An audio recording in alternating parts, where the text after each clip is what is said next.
മാത്രമല്ല, മാർക്കോ മാത്രമാണോ? ഇടുക്കി ഗോൾഡ് എന്ന് പറഞ്ഞൊരു സിനിമ ഇറങ്ങി, കഞ്ചാവിനെ മഹത്വവൽക്കരിച്ചാണ്. ഇന്നലെ അതിന്റെ സംവിധായകനും വന്ന് അഭിപ്രായം പറയുന്നത് കേട്ട് എനിക്ക് ചിരി വന്ന് കേട്ടിട്ട്. ലഹരിയെ മഹത്വവൽക്കരിച്ച സിനിമ എടുത്ത ആള് മറ്റൊരു കുഴപ്പത്തെ കുറ്റപ്പെടുത്തുകയാണ്. അപ്പോൾ ഞാൻ അടുത്തിടെ അദ്ദേഹത്തിന്റെ തന്നെ വേറൊരു സിനിമ കണ്ടു, റൈഫിൾ ക്ലബ്ബ്. അതിലെ ഒരു കഥാപാത്രം മകനോട് ചോദിക്കുകയാണ്, സ്വന്തം മകനോട് ചോദിക്കുകയാണ്. എനിക്ക് തോന്നുന്നു അനുരാഗ് കശ്യപിന്റെ കഥാപാത്രമാണ്. അനുരാഗ് കശ്യപിന്റെ കഥാപാത്രം ചോദിക്കുന്നു, മകനെ, നിനക്ക് ആദ്യമായി പെണ്ണിനെ കൊണ്ട് തന്നത് ആരാണ്? അത് അച്ഛനാണ്. നിനക്ക് ആദ്യമായി ലഹരി തന്നത് ആരാണ്? അത് അച്ഛനാണ്.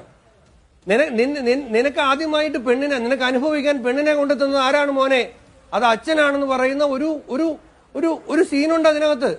അനുരാഗ് കശ്യപും മറ്റേ നമ്മുടെ സൂപ്പർ ഹിറ്റ് പാട്ടുകാരനുണ്ടല്ലോ, അദ്ദേഹത്തിന്റെ പേരെന്താ, ഇംഗ്ലീഷ് പാട്ട് പാടുന്ന മലപ്പുറത്തുകാരൻ, ഹനുമാൻ.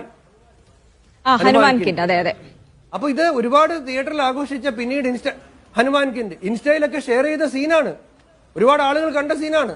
നോക്കൂ, മലയാളത്തിലെ ഒരു 10 വർഷം മുമ്പ് ഏതെങ്കിലും ഒരു സിനിമയിൽ ഒരു കഥാപാത്രം മോനോട് നിനക്ക് ആദ്യമായി കഞ്ചാവ് തന്നത് ആരാണ്? അച്ഛനാണ്. നിനക്ക് ആദ്യമായി പെണ്ണിനെ കൂട്ടി തന്നത് ആരാണ്? അച്ഛനാണ് എന്ന് പറയുന്ന സീൻ ഉണ്ടാകുമോ? സീൻ ഉണ്ടാകുന്നുണ്ട്.